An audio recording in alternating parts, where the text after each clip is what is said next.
오늘 건강상담에서는 장원호 발병원의 장원호 라이언 장 원장님을 모시고 첫 발을 내딛는 순간 뒤꿈치의 찌릿한 통증 주제로 함께합니다. 장원호 박사님은 한국에서와 UC 얼바인에서 Biological Science 전공으로 학부를 졸업 이후 1911년에 설립된 미국 최대 규모의 족부 전문의과 대학인 뉴욕 족부 전문의과 대학 NYCPM을 졸업하며 족부의학 박사 학위를 취득한 후 뉴욕시에 있는 메트로폴리탄 병원에서 전문의 과정을 수료했습니다. 전문의 과정에서 경미한 피부 질환부터 외상과 골절, 발과 발목 변형, 발에서부터 다리까지 이어지는 외과적 재건 수술 등을 전문으로 수련했습니다. 현재 캘리포니아 오렌지 카운티에 위치한 발병원에서 소아족부 질환부터 성인 발 및 발목 질환에 이르기까지 다양한 환자를 치료하고 있습니다. 내원하는 환자들의 주요 증상은 소아평발 및 성인 평발, 내신성 발톱, 발 뒤꿈치 통증, 발목 염좌 및 골절, 발톱 무좀, 또 사마귀, 당뇨발 상처, 발과 발목 골절, 스포츠 관련 부상 등이 있습니다. 장 박사님은 미국 족부의학협회의 정회원이고 또한 KACCOC 오렌지 카운티 한인 상공회의소 보드 멤버로 활발하게 활동하고 계십니다. 라이언 장 박사님은 건강한 발걸음이 시작되는 마음으로 환자들을 진심으로 대해주시고 치료해주시는 귀한 원장님입니다. GBC 건강상담에 모시게 되어 영광입니다. 박사님 안녕하세요. 안녕하십니까. 반갑습니다. 반갑습니다. 네, 박사님 제가 우리 박사님 소개를 정말 잘 해드리고 싶어서 이렇게 프로필을 더 확 쭉 읽어드렸는데요. 어떠신가요? 아유 저야 영광입니다. 뭐 이렇게 멋지게 소개시켜 주셔서 네. 너무 감사합니다. 제가 빼놓지 않고 소개해드렸. 그건 맞을까요?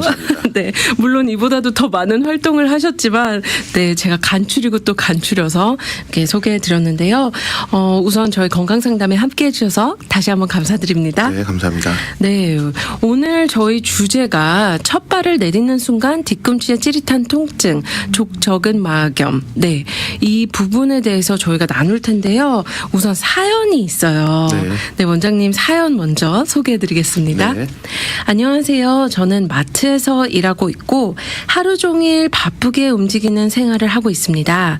그런데 요즘 뒤꿈치가 자꾸 아파서 고민이에요. 처음엔 그냥 피곤해서 그런가 했는데 어느 날부터 아침에 침대에서 일어나 첫 발을 내딛는 순간 뒤꿈치에 찌릿한 통증이 느껴졌어요. 진짜 깜짝 놀라서 앉았다가 다시 일어났는데 또 아프더라고요. 이게 계속되다 보니 걷는 게 무서워지기 시작했고 출근길도 고통스럽고 일하면서도 계속 발이 신경 쓰이더라고요. 그래서 인터넷을 찾아보니 족저근막염이라고 하더군요.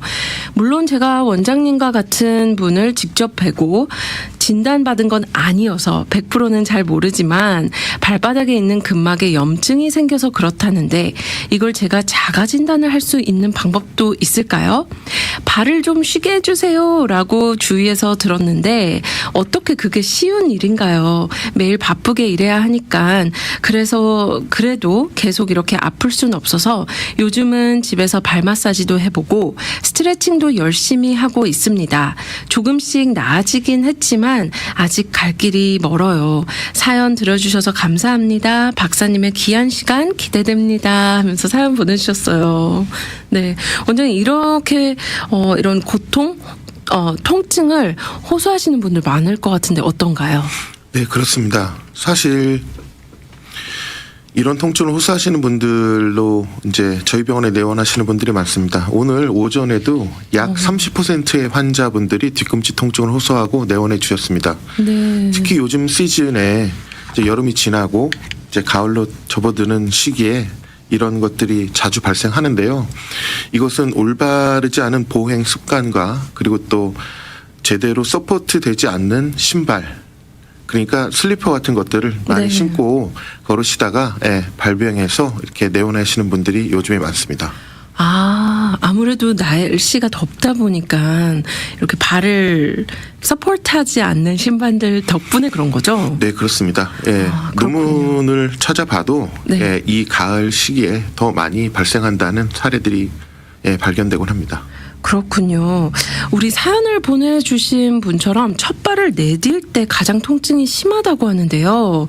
보통 이런 것이 족저근막염의 일반적인 증상인지 궁금해요. 네, 그렇습니다. 족저근막염의 가장 특징적인 증상이라고 할 수 있습니다. 네. 그 첫 발을 내디딜 때 딛는 통증은 주로 주무실 적에는 족저근막이 굉장히 루스해져 있습니다. 그래서 족저근막은 뒤꿈치에서 시작돼서 앞발까지 다 이어져 있는데요. 네. 뒤꿈치에 있는 그 부위, 시작되는 부위에 염증 때문에 아프기 시작하는 겁니다. 그런데 주무실 적에는 족저근막이 이렇게 루스해져 있다가 첫 발을 내딛는 순간 탁 들면서 이 밑에 족저근막이 붙어 있는 네. 그 뒤꿈치 부분이 약간 파열되면서 네. 거기에서 통증이 나타나게 됩니다. 그렇군요.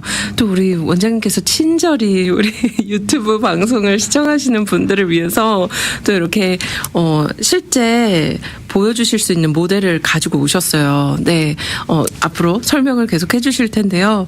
우리 원장님도 처음 스튜디오 오시자마자 제 신발을 확인해 주셨거든요. 그래서 저희가 이 부분이 왜 신발과도 연관성이 있는지 여부 다시 한번 여쭤보고 싶어요. 왜냐면 시즌 이야기를 하셨잖아요. 그렇습니다. 네, 왜 저희가 신는 신발이 이런 염증을 더 유발시키는지 궁금합니다. 네. 네. 발에는 세 가지의 아치가 있습니다. 네. 가장 잘 보이는 것이 안쪽 내측 아치입니다. 네. 내측 아치를 잘 서포트하지 않게 되면 아치가 무너지면서 그 맨 밑에 있는 족저근막, 뒤꿈치에서 시작하는 족저근막이 계속 장력을 받게 됩니다.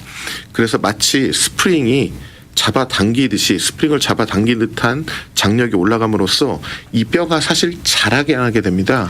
그거를 힐스퍼라고 부릅니다. 네네. 이제 여기에 조그만 뼈가 자란다 그러고요. 네. 그 자란 뼈 때문에 아픈 건 아니고 그 자란 뼈와 족저근막 사이에 염증이 발생하게 되는데요. 그것이 족저근막염이고 거기에서 폐인이 유발되는 것입니다. 네. 그래서 아치가 잘 서포트되지 않는 신발을 슬리퍼 같은 것이나 지금 아나운서님이 신으신 그런 네. 밑에 이렇게 잘 서포트가 되지 않는 신발을 신으시면 네. 아치를 보호할 수 없게 되고요. 네. 그렇기 때문에 아치가 늘어났다 줄어났다 하면서 족저근막염이 더 크게 유발될 수 있는 것입니다.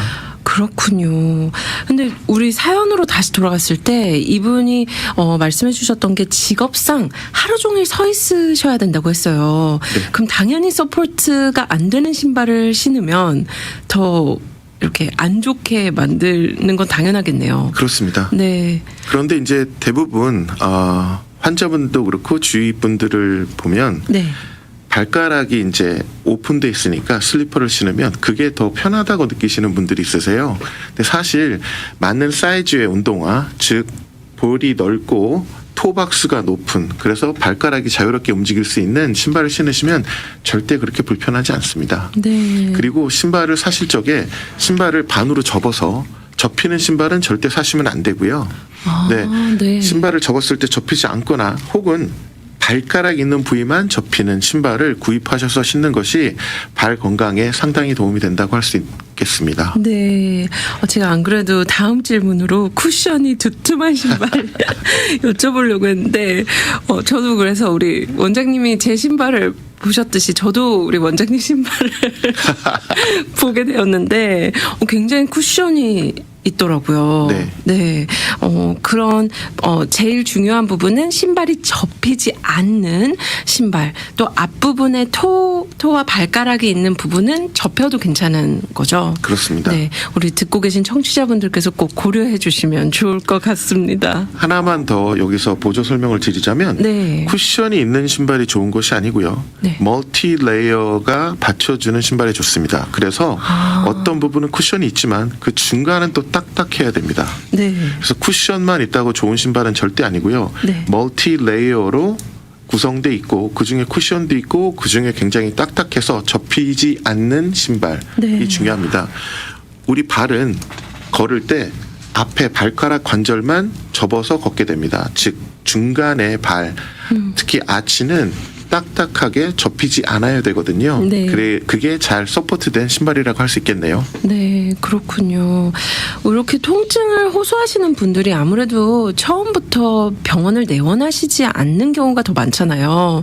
뭐 스트레칭을 한다든지 찜질을 한다든지 얼음 찜질을 한다든지 아니면 심지어 페인킬러 같은 경우를 복용하시는 경우도 있는데요. 이런 부분에 대해서는 어떻게 생각하시는지 또 그런 실질적으로 얼음찜질이라든지 냉찜질, 온찜질 또 뭐 스트레칭 이런 부분이 얼만큼 도움이 되는지 궁금합니다. 네, 우선 족저근막염은 염증에 의해서 발병된 병이라고 할 수 있겠죠. 그렇죠. 그래서 그 염증을 어떻게 치료하느냐가 관건입니다. 집에서 하시는 냉온 찜질 둘 다 염증을 고치는데 중요한 한 부분을 차지하고 있습니다. 여기서 저희가 먹는 밥 있지 않습니까? 라이스 테라피라는 것을 집에서 하기를 권면해 드리는데요. 첫 번째 R은 조금 쉬시라는 얘기입니다. 네.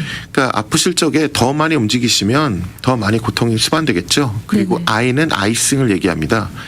집에서 물병 있지 않습니까? 물병을 냉동실에 얼리셔서 네. 밤에 주무시기 전에 그러니까 모든 활동이 끝난 후에 발바닥에 두고 계속 이렇게 발바닥으로 왔다 갔다 하면서 밑에 롤링을 하시면 네. 한 15분 정도 하시면 도움이 됩니다. 그 15분을 3세트 하시는 거 도움이 됩니다. 네. 그리고 C는 컴프레션입니다. 그래서 압박 붕대나 압박 보호대를 하시면 도움이 되고요. E는 엘리베이션입니다. 그래서 물론 이제 똑바로 주무시지 않고 옆으로 주무시는 분들께는 좀 힘든데요. 발을 심장 높이보다 살짝 드는 것입니다. 그러기 위해서는 발 뒤꿈치 있는 부분에 한 베개 2개 정도를 올려놓으시면 한 그런 위치가 되거든요. 네네. 그렇게 해서 주무시면 염증 치료하는데 조금 도움이 되죠. 그걸 줄여서 라이스 테라피, 즉 레스트, 아이싱, 컴프레션, 엘리베이션이라고 합니다. 이 라이스 테라피는 우리 원장님이 만드신 거죠? 그렇지 않습니다. 의대 가면 다 가르쳐주는 겁니다. 그렇군요. 네, 거기 앞에 P를 붙여서 price라고도 하는데요. 네. P는 protection, 다친 데를 또 다치게 하지 말자라는 뜻에서 P를 붙여서 protection이라고도 합니다. 네, 귀에 쏙쏙 들어와서 우리 들으시는 분들도 기억하시기 너무 좋을 것 같아요. Rise, R, rest, I, icing, 그리고 C는 compression, 압박. 네. 해두는 것, 또 E는 elevation, 조금 더 높이 네, 발을 올려주는 법인데요. 그렇군요. 근데 보통 우리 통증을 호소하시는 분들은 보통 밤에 더 아프다고 하세요. 왜 그런 걸까요? 밤에 주무시다가 뒤꿈치 통증을 느끼시는 것은 족저근막염이 아닐 가능성이 상당히 높습니다. 그것은 네. 다른 것에 의한 통증일 가능성이 높고요. 네네. 그다음에 만약에 뒤꿈치가 밤에 주무시다가 아프시다면 다른 질병을 고려하실 필요가 있고요. 네네. 족저근막염은 디뎠을 때 발을 디뎠을 때 아픕니다. 사실 처음에 디뎠을 때만 아프지 계속 걷다 보면 또 괜찮아지고요. 네. 그다음에 또 괜찮아졌는데 앉아서 한참 있다가 또 다시 내디딜 때 다시 아프게 됩니다. 그거는 일반적인 염증의 증상이 그렇게 나타나는 것이거든요. 그런데 네. 밤에 주무시다가 뒤꿈치가 아프다? 그것은 족저근막염이 아니고 다른 증상일 가능성이 크네요. 여기서 바로 진단이 필요하네요.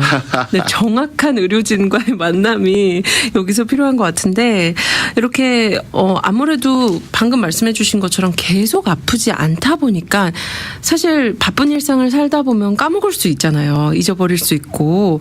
근데 족저근막염 증상이 예를 들면 뭐 6개월 이상이 지속된다 하면 이런 부분은 어떻게 봐야 하는지 또 바로 치료를 어떤 치료들을 행해야 되는지 그런 부분도 좀 궁금해요. 네, 좋은 질문이신 것 같아요. 네.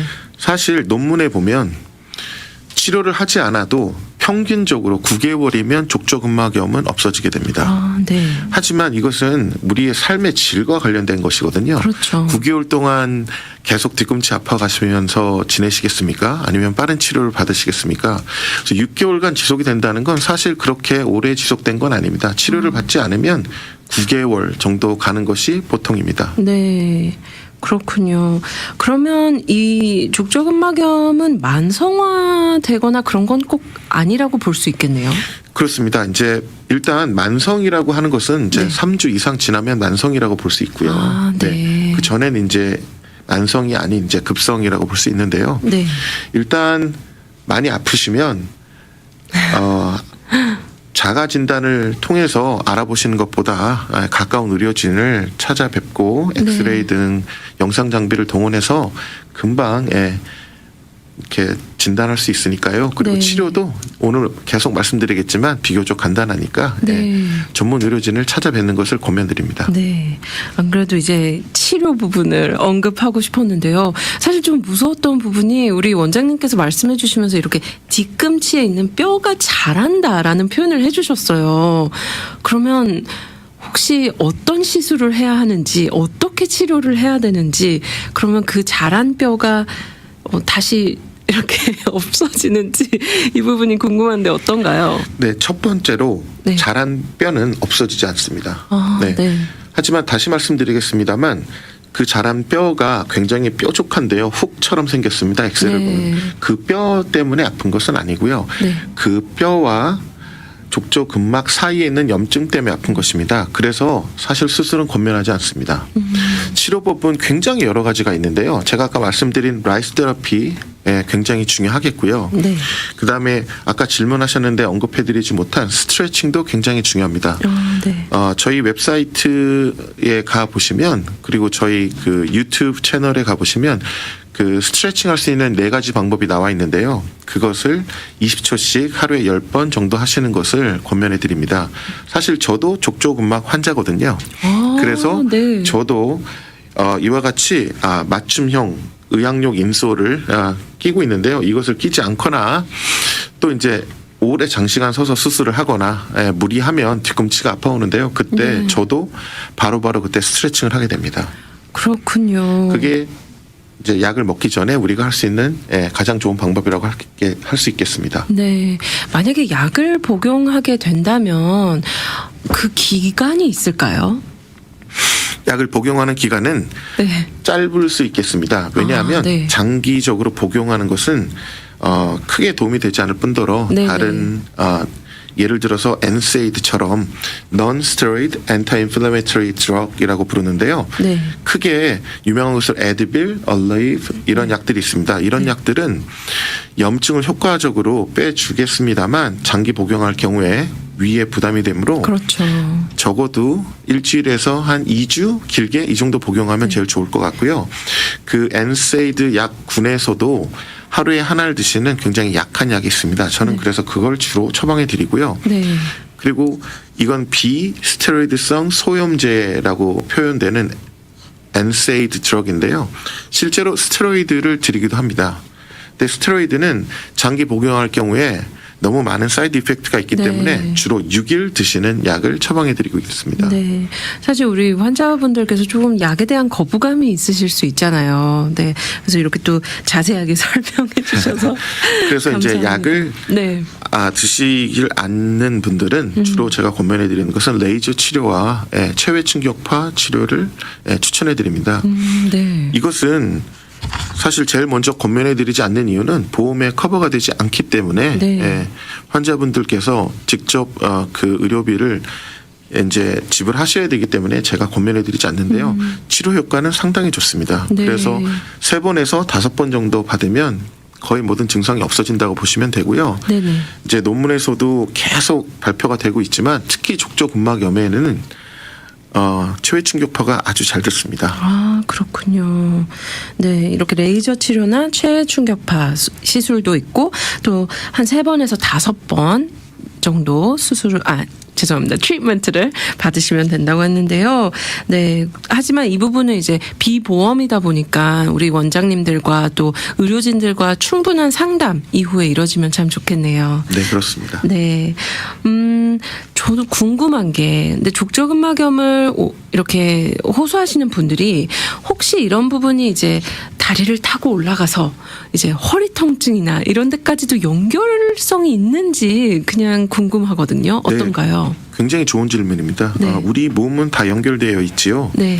그리고 우리는 이제 보행을 하게 됩니다. 보행을 하게 된다는 것은 뒤꿈치에 통증이 있을 경우에 우리가 컴펜세이션, 즉 보상작용으로 의해서 우리 몸이 똑바로 걸을 수 없게 됩니다. 그러니까 좋지 않은 보행을 함으로써 반대쪽 혹은 그 아픈 쪽에 고관절이 아프거나 네. 또 허리까지 아프게 되는 경우가 있습니다. 네, 그리고 네. 그렇게 되는 것이 하나님께서 창조하신 우리 몸이죠. 네. 그래서 모든 부분이 다 연결이 되어 있고요. 네.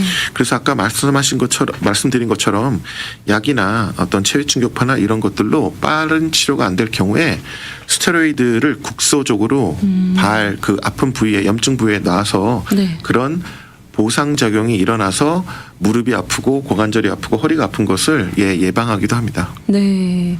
아, 정말 이렇게 너무 우리 원장님이 설명을 잘해주셔서 너무 감사드려요.